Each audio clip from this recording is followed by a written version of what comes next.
미국 시장이 부담스러운 부분에 온 것은 분명히 맞습니다. 그럼에도 불구하고 강하게 움직이고 있는 또는 견조하게 움직이고 있는 것은 말씀드렸던 유동성이 밑받침이 딱 되어 있다. 그렇다면 시장이 견조하게 움직이고 많이 빠지지도 않는다면 어떻게 움직일 거냐? 될 거다.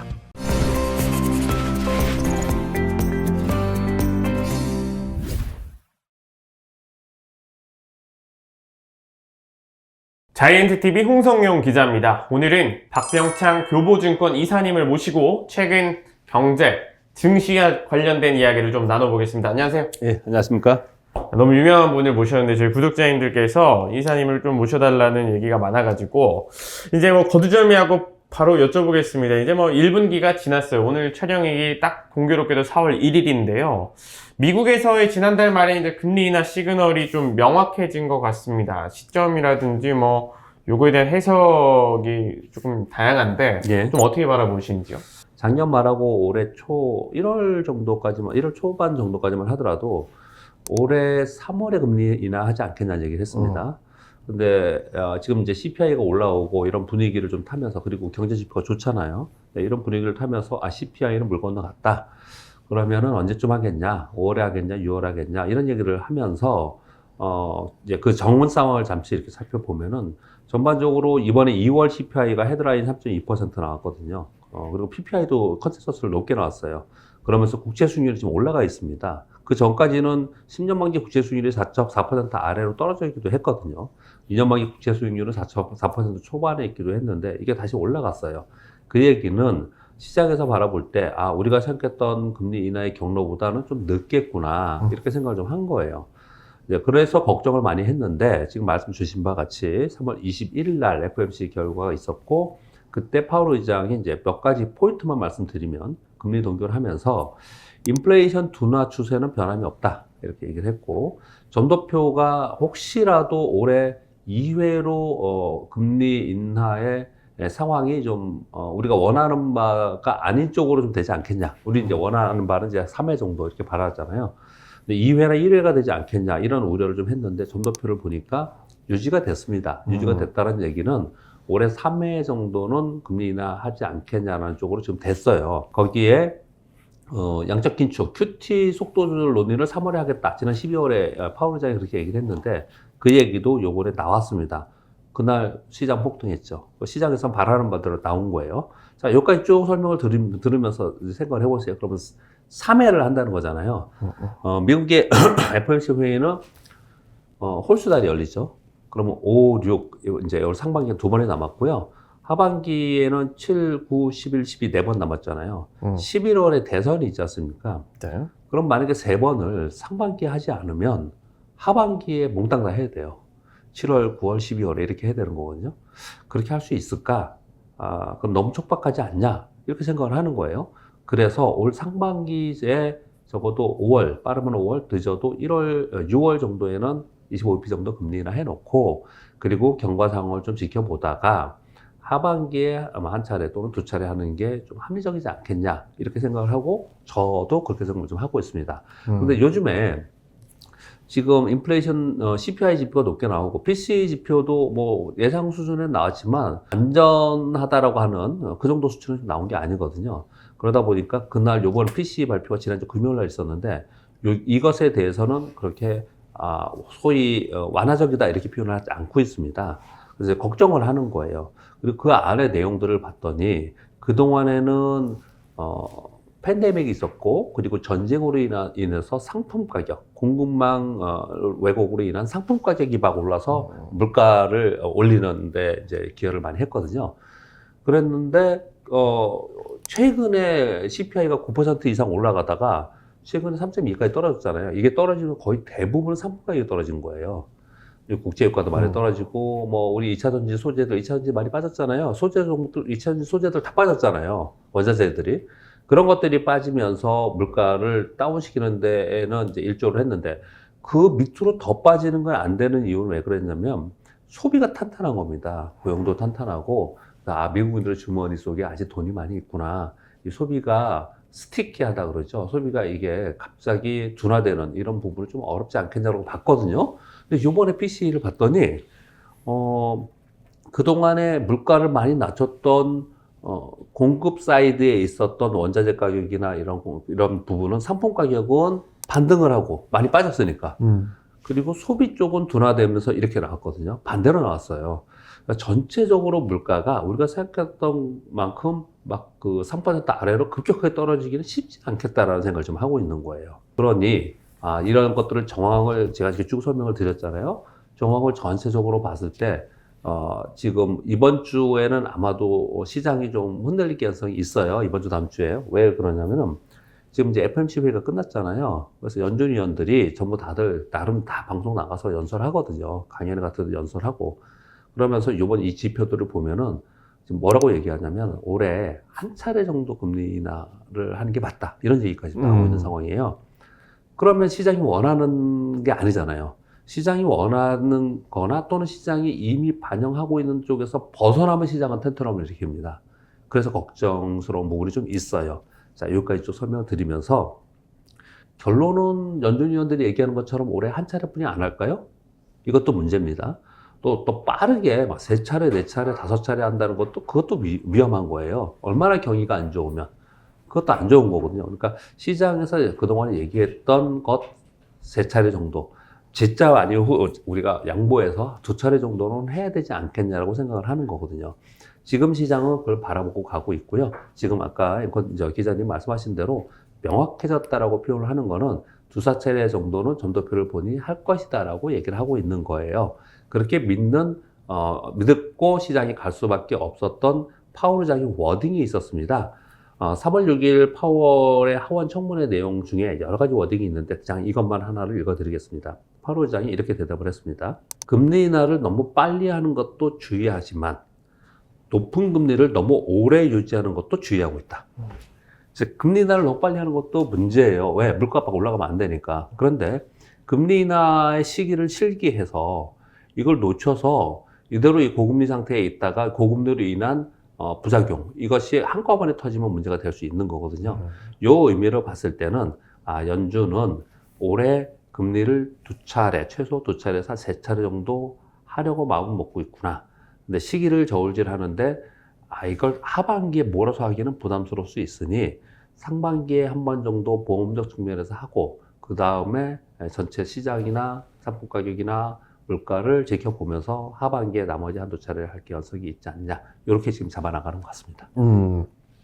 말씀하신 대로 뭐 전반기에 이르면 5월 그리고 아니면 6월 그다음에 이제 뭐 하반기에 이제 한두 차례는 시장 상황 따라서 진행될 가능성이 높다라고 보시는 것이고 이제 미국 증시는 뭐 올해 보신 분들은 다 보고 계시겠지만 너무나 올타임 하이 이게 과연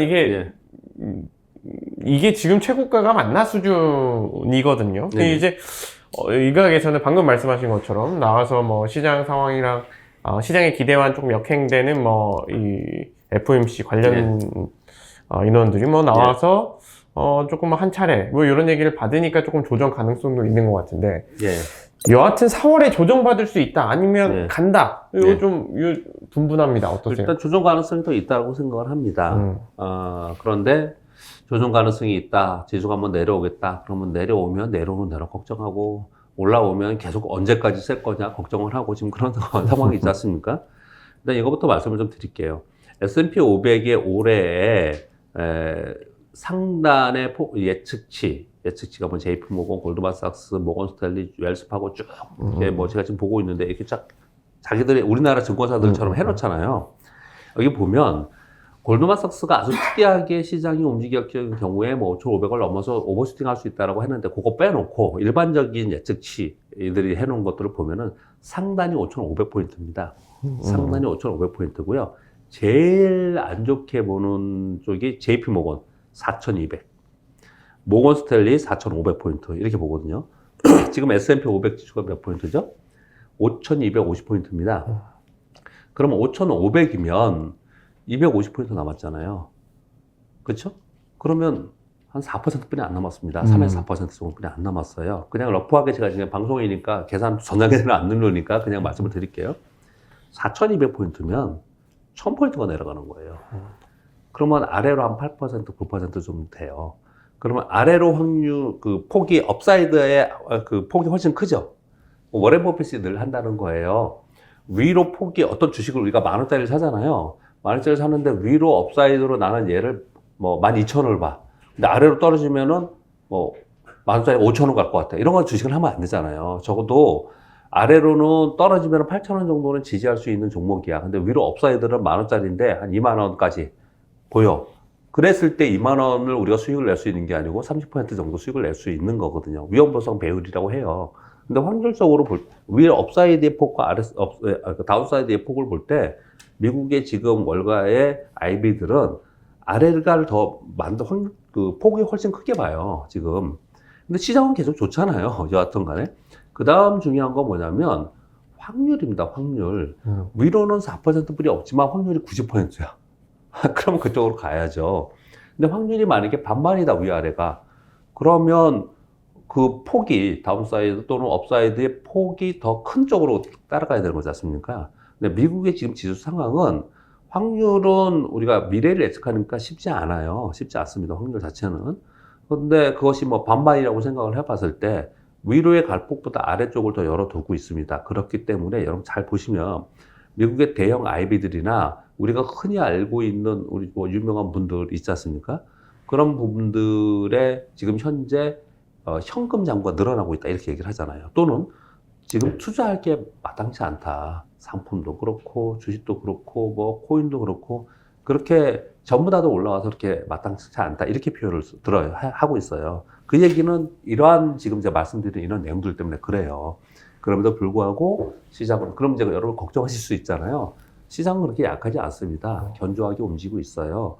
왜 견조하게 오래 움직일 수밖에 없느냐? 연준이 금리 인하를 하면서 금리 인하를 하는 건 시장에 유동성을 주는 거잖아요. 근데 반면에 그러면서 시장 유동성이 너무 풍부해지면 물가가 오를 수 있잖아요. 근데 이걸 잡기 위해서 QT를 한다든지 다른 정책들을 쓰거든요. 그런데 이번에 그동안에 월 950달러씩, 연준의 대체대표를 축소하는 QT를 줄인다는 거예요, 이제. 그것도 유동성을 주는 거거든요. 그럼 시장의 유동성을 주려고 하는구나라는 거예요. 근데 그러면 너무 시장의 유동성을 돈을 많이 풀면 문제가 되잖아요. 그걸 뭘로 하려고 하냐 봤더니 연준하고 재무부에서 서로 협의해서 옐런 장관 얘기를 잘 들어보면 그래요. 서로 협의를 해서 어디서 이거를 이제 이 유동성을 조절을 할 거냐. 미국 재무부에서 채권 발행하는 데서 이거를 조절을 하는 거예요. 그래서 재무부와 협의해서 시장의 유동성을 적절하게 계속 조절해 나가면서 가려고 하는 하려고 한다라는 뉴스들이 올 연초에 1분기에 굉장히 많이 나왔어요. 근데 그걸 가만히 생각을 해보면, 지금 시장이 이렇게 에브리띵 랠리가 된 거는 결국은 돈의 힘이 아닙니까? 지금 유럽 경제가 좋습니까? 유럽 경제 마이너스예요. 독일 같은 데는. 그럼에도 불구하고 역사적 신고 지수죠.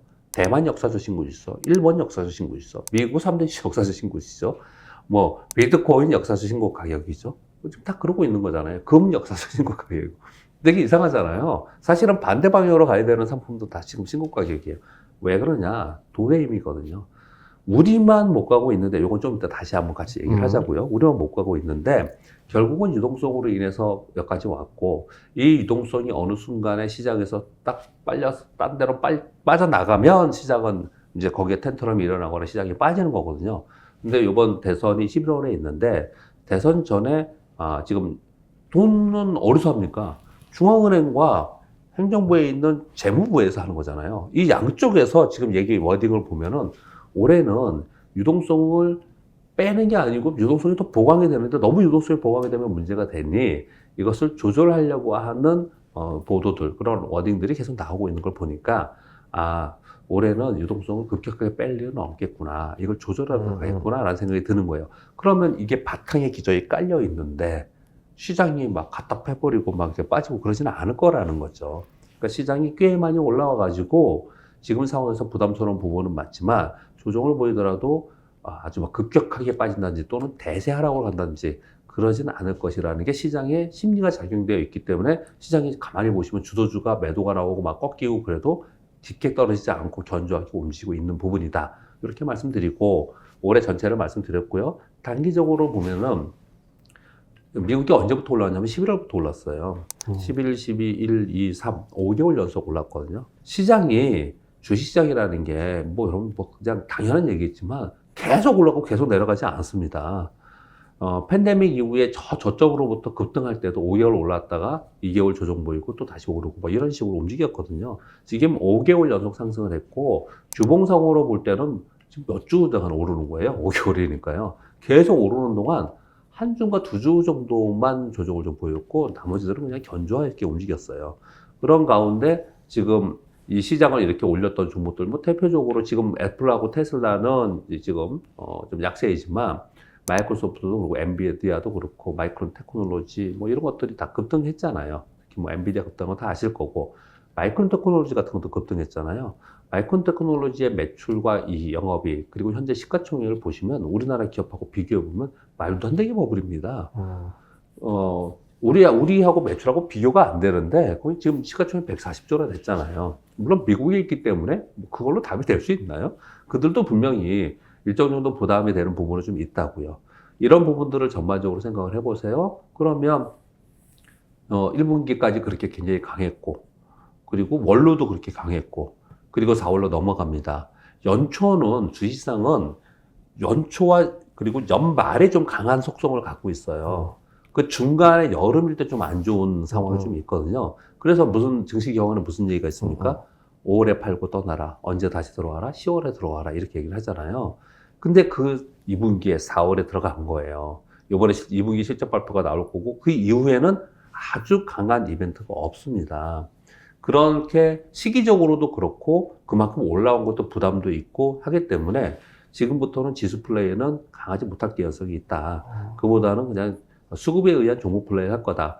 수급에 의한 종목 플레이를 하는 것도 요즘에 이렇게 보시면 눈에 확 띄어요. 오늘 우리 시장이 그러더라고요. 오늘 우리 시장이 보면은 반도체, 그동안에 많이 올랐던 바이오, 이런 쪽에는 매물 나오고, 뭐, 투시 나오고, 사모펀드 이런 데서 매도 나오더라고요. 근데 이들이 다 어디 가서, 뭐 했냐, 오늘? 화장품 사고, 뭐, 웹툰 사고, 뭐 이런 거 사더라고요. 미용기기 사고 그러더라고요. 그러니까 많이 올라온 부분에 대해서는 부담감이 있고, 그렇지만 수익을 내야 되는 수익을 깨면 해야 되고, 그러니까 시장은 견조하게 있지만 지수는 많이 못 가고 종목 장세가 이루어지고 이런 일들이 벌어지고 있거든요. 즉, 제가 답변을 너무 길게 드렸는데요. 미국 시장이 부담스러운 부분에 온 것은 분명히 맞습니다. 이게 버블이 아니냐만 얘기를 하고 있는데 지수 자체로 보면은 우리가 버블의 구간에 들어가 있다라고 모두들 얘기를 해요. 아까 말씀드렸듯이 지금 지수 구간 자체가 절대로 낮은 구간에 있는 게 아닙니다.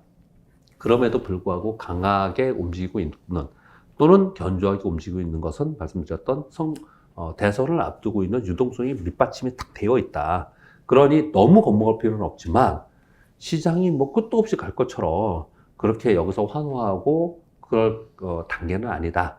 그렇다면 시장이 견조하게 움직이고 많이 빠지지도 않는다면 어떻게 움직일 거냐? 종목 장세가 될 거다. 네, 그렇게 생각합니다. 네.